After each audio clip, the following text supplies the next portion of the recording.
Suspect sa pagpaslang sa online seller na si Lerms at asawa nitong si Alvin, nagsalita na.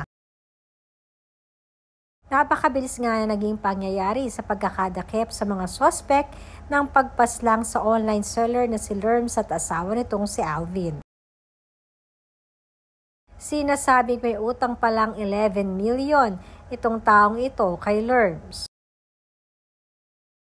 At ang napakasakit pa ay kumari pa niya ito at hindi na iba ang turing nilang mag-asawa. Na kahit saan at kahit kailanman ay palaging nakaalalay itong sina Lerms sa kanila. Sinasabi sa investigasyon ng mga pulis na binayaran ng kumare ni Lerms ang hitman ng 900K para lamang patayin si Lerms at si Alvin.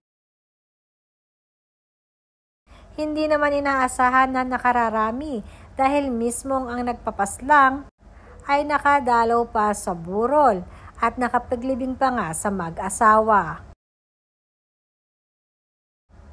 Halos shock ang mga netizens at nagulat talaga sa balitang ito.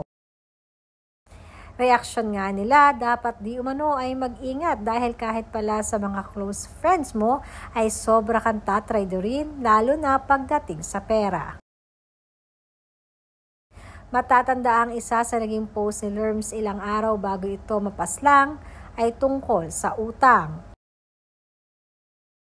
Noon pa man ay marami na ang naghihinala na isa ito sa naging problema ni Lerms.